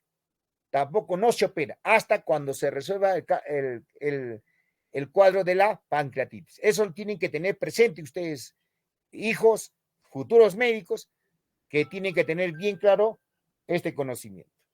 La CEPRE temprana en pacientes con litiasis visualizada por ultrasonografía con una bilirrubina total mayor de 2 miligramos por decilitro, ¿no? Ahí hay una dilatación del conducto biliar por la ultrasonografía y colangitis. Hacerle qué cosa, más bien en estos pacientes hay una CEPRE temprana. En caso de litos difíciles, es decir, de cálculos difíciles, usar siempre la técnica de esfinterotomía más dilatación esfinteriana con balón. No usar solamente la esfinterotomía, sino utilizar esfinterotomía más dilatación. ¿Es exitoso? Claro que sí. En litos difíciles, en litos grandes, ¿ya? En caso de continuar sin éxito, ya no hay éxito, no podemos usar, considerar anexar la litotripsia con láser o electrohidráulica. Entonces hemos dicho nosotros, acá viene hay un examen que hacemos nosotros, la coledocoscopía. Es un examen que realizamos también con el duodoscopio, pero ¿qué pasa? Que en vez de meterle qué cosa, esos catéteres, metamos un catéter pequeño, pero con una microcámara. Y al momento que introducimos esa microcámara a través del conducto del duodenoscopio, llegamos a identificar, obviamente, qué cosa, el cálculo. Y a través de un aparato externo de ondas láser, ¿no? Disparamos y comienza a destruir, obviamente, el cálculo. Lo destruye y obviamente realizamos el lavado, ¿no? Y como está destruido, está desintegrado el cálculo, comienza a circular, a absorberse o a, de repente, quizás aspirar el cálculo y solucionar el problema. Entonces, pero este aparato cuesta muy caro. Obviamente es generalmente usado en los hospitales que tengan bastante dinero, como el hospital Almenara, el hospital, por ejemplo, Revalete, que tienen alta afluencia de pacientes y también, qué cosa, tienen bastantes presupuestos y puedan comprar la máquina. Acá más bien nosotros no tenemos. Pero particularmente sí cuesta caro, pero es fácil de utilización, ¿no? ¿Y para qué también usamos este coledoscopio?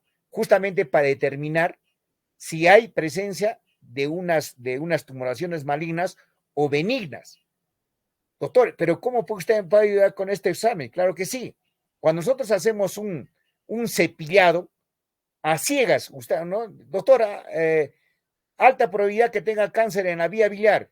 ¿Y cuál es el diagnóstico hemos dicho, para identificar si hay o no hay tumor? La biopsia, ¿cierto? La biopsia.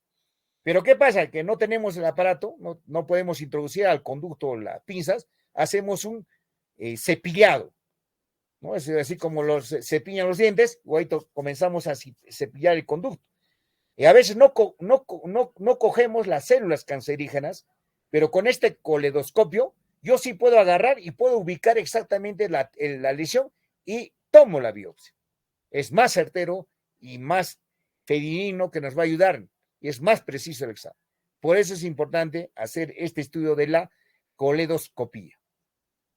En pacientes con mirici, mira, considera la colangioscopía, en la Spyglass, es lo que hemos dicho nosotros, justamente, en la Spyglass es justamente hacerle el coledoscopio como alternativa en el manejo quirúrgico. Es el Spyglass. Eso sería todo con respecto a la coledocolitiasis, y vamos a hacer más rápido, más preciso el otro tema para seguir avanzando. Acá viene un tema muy importante. Están viendo, ¿no, alumnos, no? Sí, doctor. Ya, este es un tema muy importante, que es la colangitis esclerosante primaria, tan parecida también como la cirrosis biliar primaria. Generalmente la colangitis esclerosante primaria y la cirrosis biliar primaria son enfermedades autoinmunes. Son enfermedades autoinmunes. Entonces vamos a hablar generalmente de la esclerosis, la colangitis esclerosante primaria. Generalmente se presentan alrededor de 30 a 45 años, generalmente teniendo una relación más frecuente de 2-1 en hombres. Generalmente se presentan estos cuadros de colangitis esclerosante primaria en hombres, por favor, en hombres. La cirrosis biliar primaria se presenta más frecuentemente en mujeres, ¿ya? En mujeres. Doctor, ¿pero se puede presentar también en mujeres la colangitis esclerosante primaria? Claro que sí. Como también la cirrosis biliar primaria también se puede presentar, ¿qué cosa? En hombres. No hay ningún problema, pero la mayor frecuencia se presenta, ¿qué cosa? En hombres, la colangitis esclerosante primaria. ¿Ya? La supervivencia, generalmente, una vez diagnosticado el cuadro de la colangitis esclerosante primaria, es de 10 a 12 años, la supervivencia. ¿Qué es lo que va a haber? Va a haber una insuficiencia hepática, es decir, va a haber un fallo a nivel del hígado. Y la incidencia generalmente es de 10 en 1.000.000 de pacientes. Son raros, pero generalmente se dan. He tenido yo, durante todo el trabajo que yo he realizado, tanto en la parte privada, en la parte del MINSA y en la parte de acá de salud, ya tengo, por ejemplo, ya 24, 25 años de médico, de especialista casi tengo 12, 13 años, solamente he visto casi cerca de un promedio menos de 10 casos de colangitis esclerosante primaria. Ya, casi no lo veo, pero es una enfermedad autoinmune. ¿Qué produce? Produce esta colangitis esclerosante primaria, es colangitis a nivel de los conductos biliares, una estenosis inflamatoria del árbol biliar, extrahepático, ¿no? Y esto generalmente es una enfermedad progresiva, y obviamente que a la larga nos va a dar, ¿qué cosa? Una cirrosis biliar secundaria, ¿no? Entonces es lo que tienen que saber, chicos. La epidemiología dice una sobrevida media, generalmente una vez diagnosticado 12 años.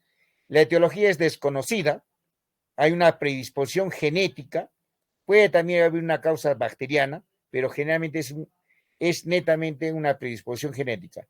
El componente inmunitario que va a estar alterado siempre es pregunta de examen, estos dos, HLA-B8, HLA-DR3, HLA-DQ2, HLA-DRW52A. Entonces, estos son los genes que van a estar alterados, obviamente, en lo que es la colangitis sclerosante primaria. La clínica, generalmente hasta el 50%, generalmente, si hay síntomas al diagnóstico, ¿qué va a haber? Ictericia intermitente. Ictericia intermitente. Es decir, en un tiempo, ¿qué cosa? Que va a estar recontra elevado la bilirrubinas, ¿no? Y luego, ¿qué cosa? Va a haber un pequeño descenso, otra vez comienza ¿qué cosa? A elevarse, otra vez un descenso. Entonces, es una ictericia intermitente. Fatiga, pérdida de peso, prurito. Esto es lo más característico, prurito. Dolor en el cuadrante superior derecho. Pues, si hay una falla a nivel del hepático, es obviamente la ubicación está. Puede haber una remisión y una exacerbación cíclica, como hemos mencionado justamente en el cuadro de la ictericia intermitente. El diagnóstico lo basamos, ¿qué cosa? En el cuadro clínico y en el perfil bioquímico. ¿Qué vamos a encontrar? Generalmente el aumento de la fosfatasa alcalina y aumento de las bilirrubinas, ¿no? De las bilirrubinas. Obviamente, el gold estándar, ¿no? Realizamos a través de la CEPRI. ¿Por qué? Porque va a haber una alteración a nivel de los conductos, ¿no? Va a haber múltiples dilataciones y también va a haber estenosis. Obviamente va a haber va a estar alterada la bifurcación del conducto hepático, ¿no? Y tenemos siempre obviamente excluir una causa secundaria, ¿no? ¿A través de qué lo vas a hacer? De una biopsia de hígado, ¿no? Y esta la biopsia de hígado, obviamente me va a determinar el grado de fibrosis y también el grado de cirrosis, ¿ya? ¿Cuáles son las causas de colangitis sclerosante secundaria? Ya no hablamos de secundaria, sino de primaria, que diga, hablamos de secundaria. Es la coledocolitiasis. Ya, en tipo que puede ser qué cosa, presencia de un trauma isquémico biliar, puede haber qué cosa, por acción de los químicos, drogas, ¿no? Acá van a ver ustedes siempre el 5-fluoracilo, la colangiopatía asociada al SIDA, neoplasia del conducto biliar, anormalidades del conducto biliar, amiloidosis, que pueden sugerir que es una causa de colangitis sclerosante secundaria. Los marcadores que podemos utilizar nosotros para que todo la colangitis sclerosante primaria es la fosfatasa alcalina. ¿Cómo vas a encontrar? Vamos a aumentado de 3 a 4 veces, eso es lo que tenemos que tener en consideración. Las bilirrubinas también van a estar aumentadas en etapas avanzadas.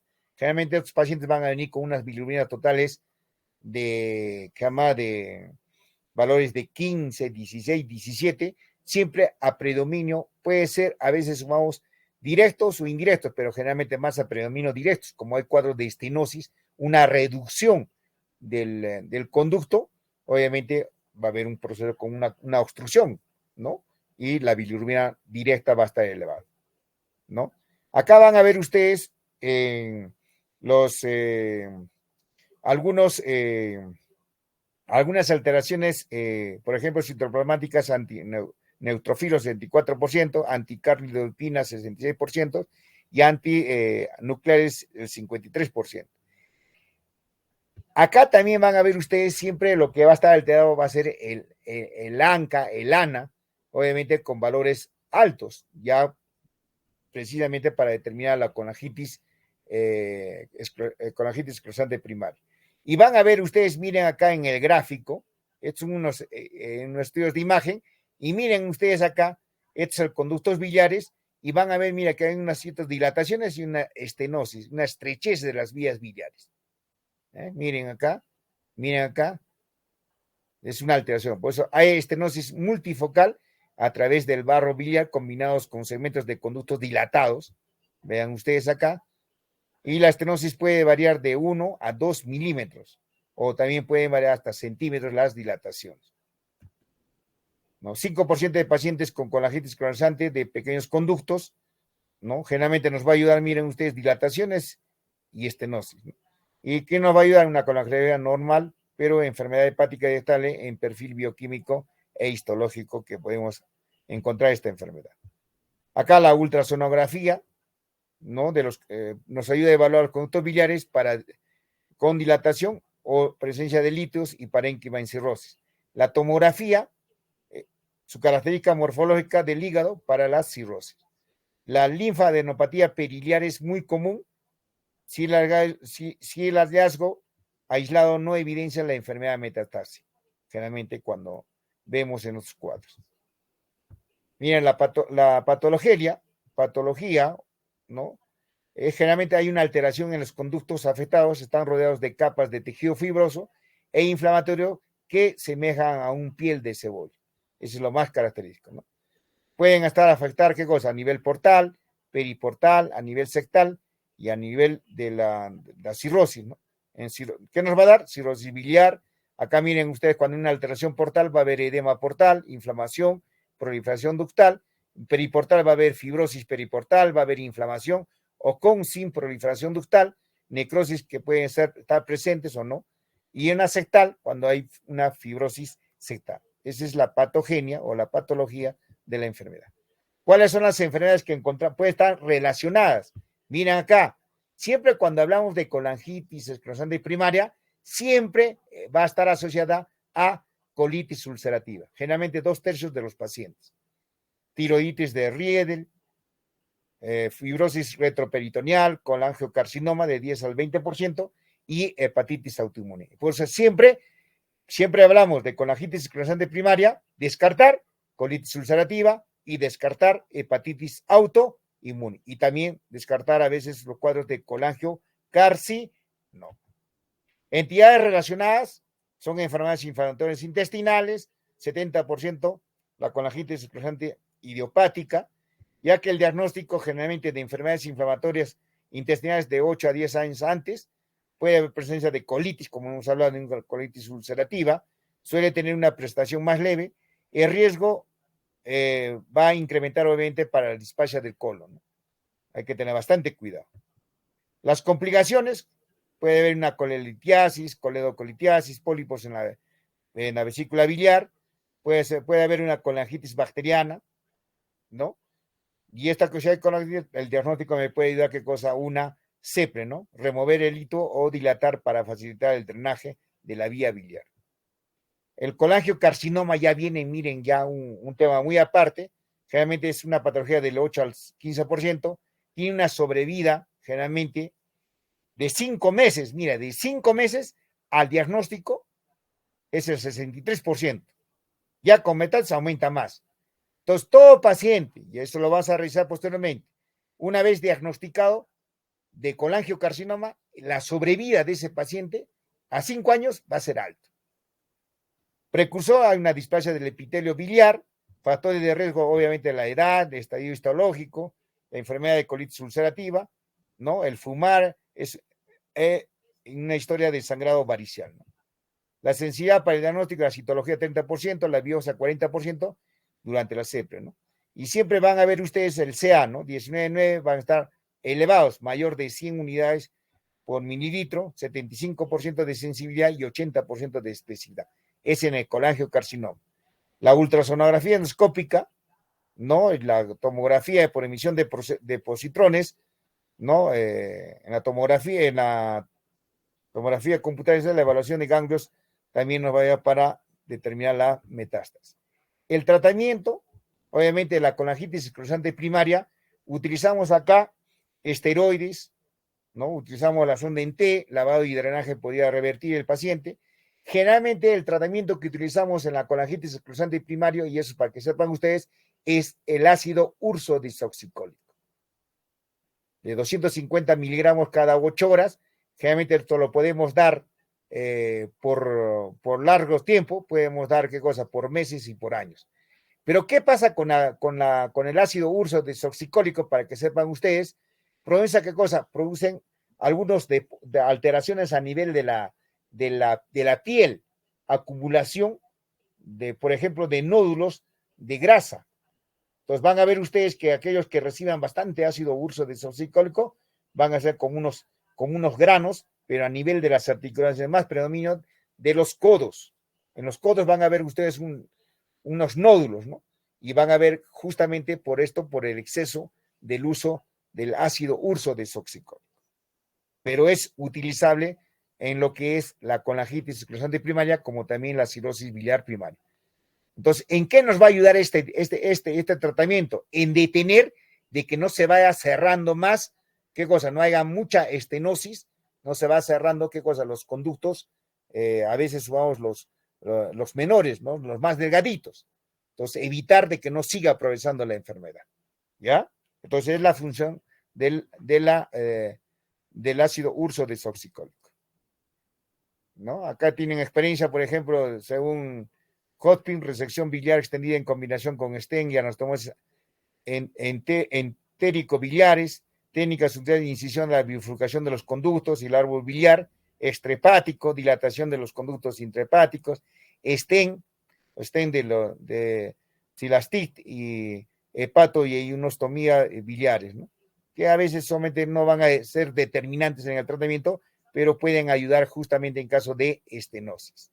Actualmente podemos hacer la anastomosis entérico-biliares indicadas en pacientes no cirróticos con enfermedad extrahepática significativa pero localizada, ¿no? Estos son los diferentes tratamientos justamente de adentro del hígado, determinando los conductos y poner stent, ¿no?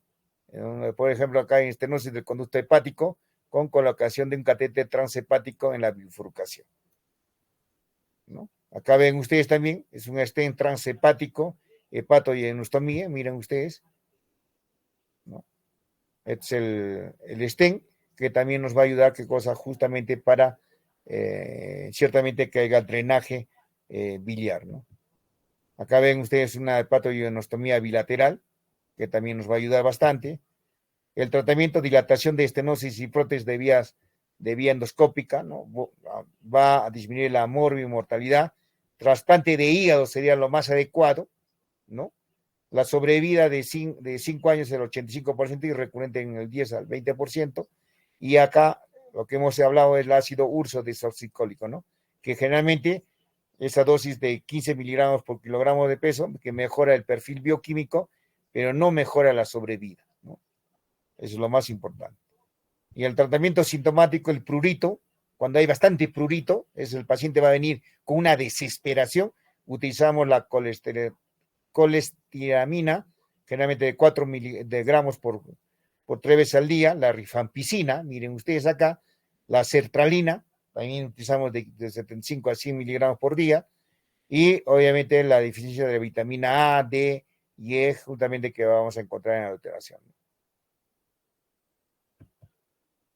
Y eso sería todo con respecto a lo que es la colangitis esclerosante primaria, que es un tema muy corto, y esperemos de repente quizás que ya tengan conocimiento de estas enfermedades autoinmunes. Entonces, todo paciente que venga con colangitis esclerosante primaria, obviamente hay que tener bastante cuidado. El riesgo es obviamente que siempre va a venir un paciente con ictericia, y lo más característico es qué cosa, de que ustedes van a encontrar el cambio de piel, una piel que se va a tendencia a qué cosa, a lo más marrón, ¿no? Entonces, eso es lo que tienen que tener en consideración. Entonces, chicos, mañana nos vemos a las 8:30 para revisar otros temas de que concerniente justamente a esta primera parte de lo que es la unidad 1, más que todo de la cátedra de gastroenterología. Entonces, eso sería todo. Me han escuchado.